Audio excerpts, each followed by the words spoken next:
아백 여러분, 이 시간에는 요한복음 4장에 나오는 예수님과 사마리아 우물가에서 만난 여자 이야기에 대해 함께 나누겠습니다.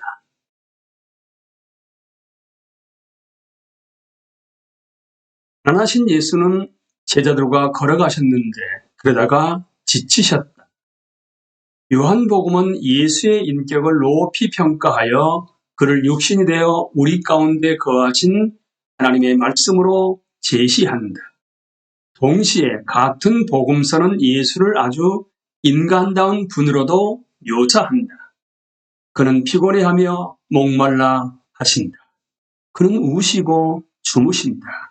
그의 인간성은 그의 신성만큼이나 확실한 사실이다. 더욱이 이 본문은 예수가 우물 위에 앉으셨다고 말한다.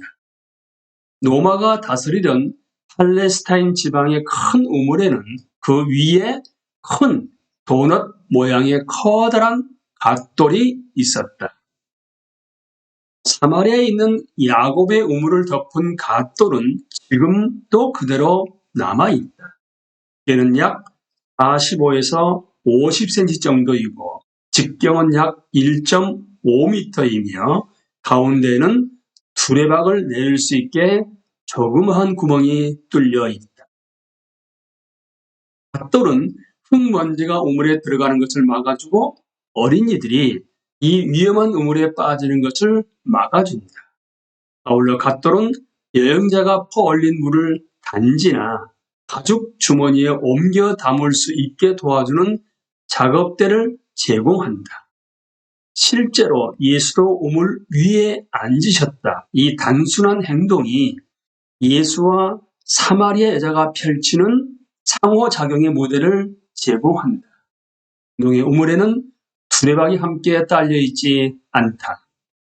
여행하는 무리는 자기 두레박을 갖고 다녀야 한다.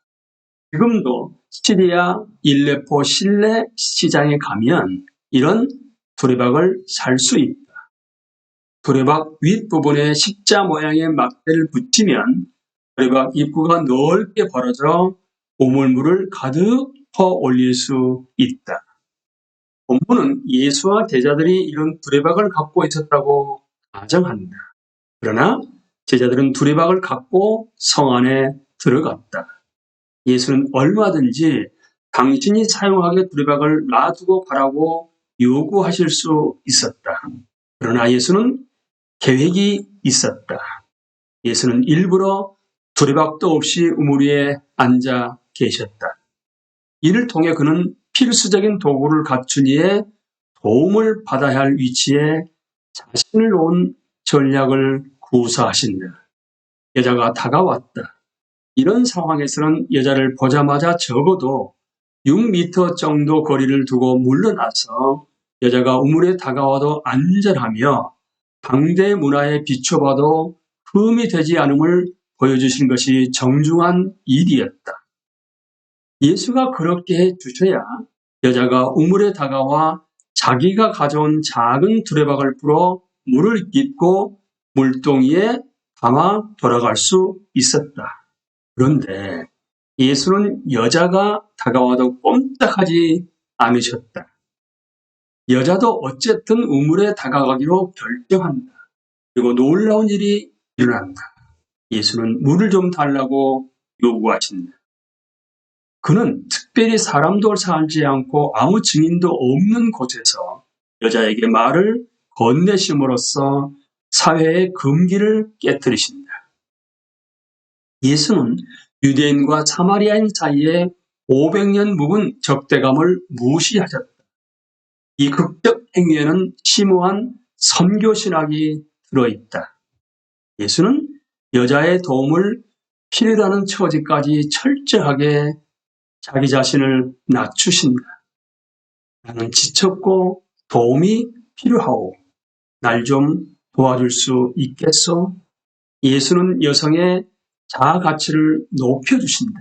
강자만이 다른 이에게 베풀 수 있다. 예수는 여자가 제공할 수 있는 자원으로 자신을 도와달라고 요청하심으로써 여성의 존엄성을 확인해 주신다. 여자는 예수가 생수, 곧 샘물을 얻을 수 있는지 의심 섞인 반응을 보입니다. 두레박이 없으니 예수가 샘물을 깃는 것은 불가능하다.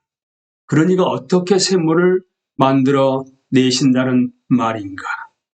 이어 여자는 우리 조상 야곱이 우리에게 이 물을 주었습니다. 라고 말하면서 민족을 강조한다.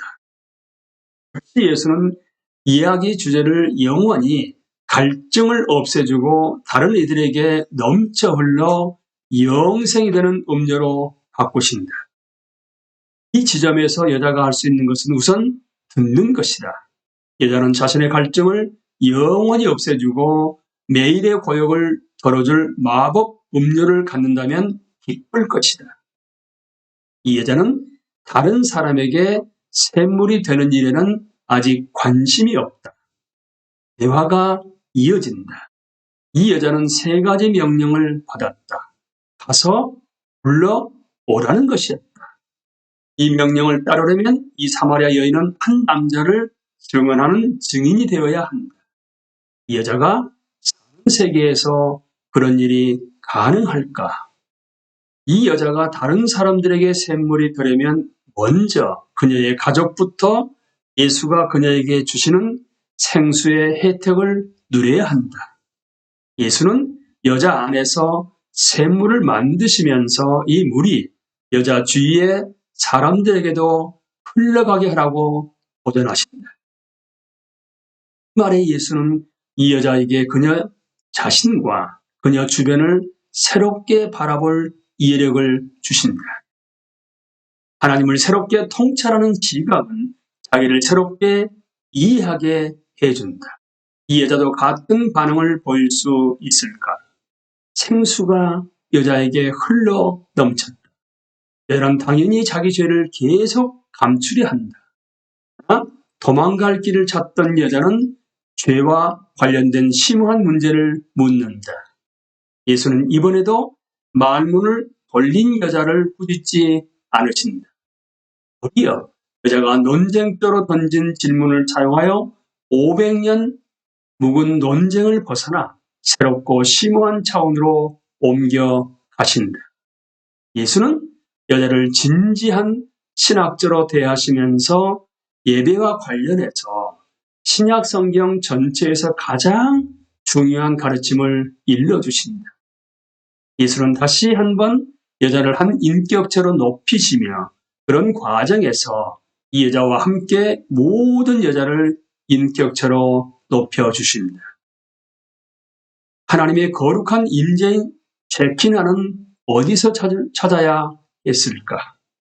예루살렘에만 계셨는가? 그리심산에 계셨는가? 예수는 둘 다 이미 쓸모가 없다고 말씀하신다. 여자는 한두 시간쯤 갈증을 없애줄 물을 기르러 왔다. 마을로 돌아갈 때는 그런 물을 갖고 있지 않았다. 대신 여자는 영혼의 갈증을 영원히 없애줄 물을 목격한 이야기를 갖고 갔다. 여자는 예수가 일러주신 대로 다른 이들에게 샘물이 되기 시작했다. 여자는 우물물을 찾아왔다가 하나님이 주시는 생수를 갖고 자기가 사는 마을로 되돌아갔다. 사마리아인들은 예수와 더불어 잠시 시간을 보낸 뒤 시야가 넓어져 이제는 선생을 넘어 구주를 보게 되었다. 로마 황제를 이 세상의 구주로 보지 않고 예수를 이 세상의 참 구주로 보게 되었다. 요한복음 4장 23절을 새 번역으로 읽어드리겠습니다. 참되게 예배를 드리는 사람들이 영과 진리로 아버지께 예배를 드릴 때가 온다. 지금이 바로 그때이다. 아버지께서는 이렇게 예배를 드리는 사람들을 찾으신다. 아멘. 여러분도 영과 진리로 아버지께 예배를 드리는 사람들이 되십시오.